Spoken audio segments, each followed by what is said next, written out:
நம்போ சில செடியெல்லாம் எங்க வைக்கிறது, எப்படி வைக்கிறது அப்படின்லாம் சில சமயம் யோசிப்போம். பிளான்ட் பிடிக்குன்றவங்க அவங்களுக்கே தானா ஐடியா கெடைச்சிடும். அந்த மாரி எனக்கு கெடைச்ச ஐடியா தான் இது. எனக்கு பிளான்ட்ஸ்னால் ரொம்ப பிடிக்கும். வீடு கட்டும்போதே மாடியில டெர்ரஸில கொஞ்சம் பூச்செடி அந்த மாரி ஏதாவது வைக்கணுன்னு தான் ஆசைப்பட்டது.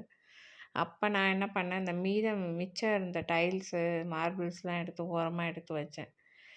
அந்த மாரி எடுத்து வச்சதில தான் இந்த கல்ல போட்டு அந்த மார்பிள்ஸ வச்சு 4, 5 பிளான்ட் 4 பிளான்ட் அதில இருக்கு. இதில வந்து நீங்க இந்த இதையும் பார்க்கலாம். அதே மாரி நம்போ ரோஸ் செடி வாங்கி வச்சோம் இல்லைங்களா? நாட்டு ரோஸ் பிங்க் கலர். அதில ஒரு செடியில எவ்வளோ அரும்பு விட்டுருக்குன்றத நீங்களே பார்க்கலாம்.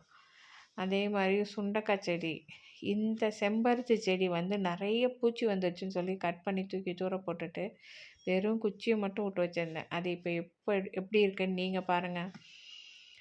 அதாவது மழை தண்ணி வந்து ஒரு நேச்சுரல் உரம். அது இல்லாம நம்ம குடுக்குற மண்புழு உரம், அது ஒரு நேச்சுரல் உரம். அதுக்கப்புறம் அரிசி வாஷ் பண்ண தண்ணி, அதுவும் ஒரு ஹெல்த் மிக்ஸ் மாரி. இதெல்லாமே தான் ஒரு செடியோட அதாவது நம்ம குடுக்குற உரம் வந்து நல்லா வேலை செய்யுதான்றத நம்ம எப்படி தெரிஞ்சுக்கலான்னா, ஒரு செடி வந்து வளர்ந்ததோட அது பூ பூக்கிறத வச்சு நம்ம தெரிஞ்சுக்கலாம். இந்த கல்லுல வந்து 4 க்ரோ பேக் வச்சிருக்க அளவுக்கு பெரிய கல்லு.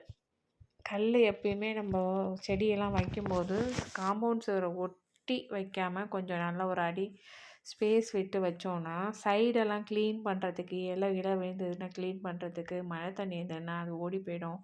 கொஞ்சம் ஹைட்டாக தூக்கி வச்சோன்னா மழை பெய்யுற டைம்லலாம் தண்ணி ஓடி போயிடும். செடிக்கு தண்ணி ஊற்றும்போது தண்ணி கண்டிப்பாக வந்து ட்ரைன் நல்லா இருந்தால் தான் செடியோட க்ரோத்தும் நல்லாயிருக்கும். அதனால் ஹோல்ஸ் போடுறதுல நம்ம இது பண்ணக்கூடாது. ஒரு 2 ஹோல்ஸ் தான் இருக்குன்னா, ஒரு 4 ஹோல்ஸாவது இருக்கிற மாரி நம்ம ஹோல்ஸ் போட்டுக்கணும். அதே மாரி இந்த செண்டு மல்லி செடியில 2 கலர் போல இருக்கு. நான் 2த்தையுமே ஒண்ணா வச்சிருக்கேன். இந்த ஆரஞ்சு கலரும் இருக்கு, அந்த எல்லோ கலரும் அதில இருக்கு. பட் பார்க்கறதுக்கு ரொம்ப க்யூட்டா தான் இருந்ததுன்னு சொல்லிட்டு அப்படியே கன்டின்யூ பண்ணட்டும்னு விட்டாச்சு. அப்புறம் இந்த மழை டைமில் நான் வச்சு பன்னீர் ரோஸ் செடியோட கட்டிங்ஸ்லாம் வந்து நல்லா சூப்பராகவே துளிர் வந்திருக்குது. அது வந்து அதுவே இன்னும் நல்லா சீக்கிரமாக பூக்கும் பாருங்களேன். அடுத்த மாதம்லாம் அந்த செடி எல்லாமே நிறைய பூ பூக்க ஆரம்பிச்சிடும். பன்னீர் ரோஸு எப்பயுமே தான் பூத்துட்ருக்கு. கரெக்டான அதை மெயின்டெயின் பண்ணால் அதுக்கு ஒரு குறையும் சொல்கிற மாதிரி இல்லை. இங்கே என்னோடய மாடியில் இருக்க எல்லா செடியுமே அதோட வேலையை கரெக்டாக செஞ்சிட்ருக்கு. நானும் அதுக்கு சரியான டைமில் என்னென்ன பண்ணணுமோ அதுவும் பண்ணிகிட்ருக்கேன். அது இல்லாமல் வர்ண பகவானோட அருளும் இருந்து மழையும் கிடைக்கிது. ஸோ எல்லா செடியுமே நல்லா தான் இருக்குது. பார்க்கறதுக்கு க்யூட்டாக இருக்குது. மாடிக்கு போனால் ஒரு பீஸ்ஃபுல்லாக இருக்குது. இவ்வளோ சந்தோஷம் அந்த மாடியில் ஒரு செடியோட நம்ம பார்க்கும்போது பேசும்போது கிடைக்கிது. சந்தோஷம் எங்கேன்னு நம்மலாம் தேடுறோம் சில பேர். ஆனால் வந்து இதை செடி பிடிச்சவங்களுக்கு இதுலேயே சந்தோஷம் நிறைய கிடச்சிடும். அனிமல் பிடிச்சவங்களுக்கு அங்கே சந்தோஷம் நிறைய கிடச்சிடும். அந்த மாதிரி நம்மளோட சந்தோஷத்தை இன்னொரு இடத்துல தேடாமல் அது நம்மக்கிட்ட இருக்குது அப்படின்றத நம்ம உணர்ந்தோனாலே நம்ம ஹாப்பியாக இருக்கலாம். அந்த மாதிரி இந்த பப்பாயா இலையில அவனுங்க மங்கூஸ் வந்து எப்படி ஆட்டையை போட்டு போனானுங்களோ, அதுக்கப்புறம் அதெல்லாம் கட் பண்ணி போட்டுட்டு இப்போ புதுசாக வந்த லீஃப் தான் நிறையா இருக்குது. பப்பாயா வந்து நல்ல க்ரோத் இருக்குது, வளர்ந்துட்டு தான் வந்துட்டுருக்கு. என்னென்னா மங்கி வந்து பப்பாளி பழம் மட்டும் சாப்பிடாது போல இருக்குது. பப்பாளி இலையும் அந்த குட்டியாக வருது குருத்து, அதையும் சாப்பிட்டுறானுங்க. சரியா நான் அதெல்லாம் ஒன்றும் கண்டுக்கிறது இல்லைன்னு வச்சுக்கோங்க. அவனுங்க என்ன பண்ணுவானுங்க, அவனுங்களுக்கும் வயிறு இருக்குது, பசிக்கும், எல்லாமே இருக்குல்ல. அந்த மாதிரி அதே மாதிரி இந்த முருங்கைக்கீரையில் வந்து பார்த்திங்கன்னா, முருங்கைக்கீரை ஒரு பக்கம், இந்த பொன்னாங்கண்ணி கீரை சும்மா நட்டு வச்சேன் ஒரு 2, 3 குச்சி எடுத்து. ஆனால் இப்போ ஃபுல்லாக பொன்னாங்கண்ணி கீரை ஃபுல்லாக வந்திருக்கு. இன்னும் கொஞ்சம் நல்லா வந்துச்சுன்னா முருங்கைக்கீரை இது இன்னும் கொஞ்சம் கீரையெல்லாம் இருக்குது. சாரணக்கீரை அதெல்லாம் தொட்டியில் தானாக வளர்ந்த கீரைகள்லாம் இருக்குது. அதை எல்லாத்தையும் போட்டு ஒரு சாம்பார் மாதிரி வச்சிடலாம்.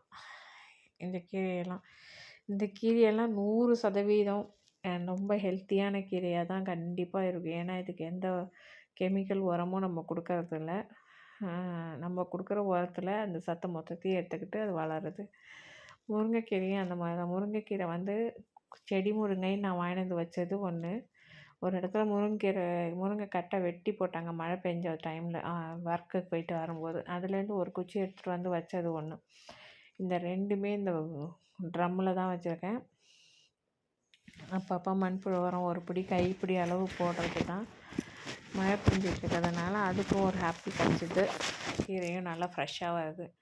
முருங்கீரையை பொறுத்த வரைக்கும் நல்லா உடச்சி விட்டுக்கிட்டே இருந்தால் தான் நிறைய புது துளிர்லாம் வரும். அப்போ வர கீரை ரொம்ப ஃப்ரெஷ்ஷாகவும் இருக்கும். அந்த முருங்கைக்கீரை சாம்பாரெல்லாம் அவ்வளோ ஒரு வாசனையாக இருக்கும். ஸோ வீட்டில் ஒரு முருங்கை மரம் கண்டிப்பாக எல்லோரும் எங்கேயுமே இடம் இல்லைன்னா ஒரு ட்ரம்மில் மண் கொட்டி வச்சிங்கன்னா கூட காய் கிடைக்குதான்னு தெரியாது, பட் கீரை கண்டிப்பாக கிடைக்கும். அந்த கீரையில் நிறையா அயன் சத்து இருக்குது.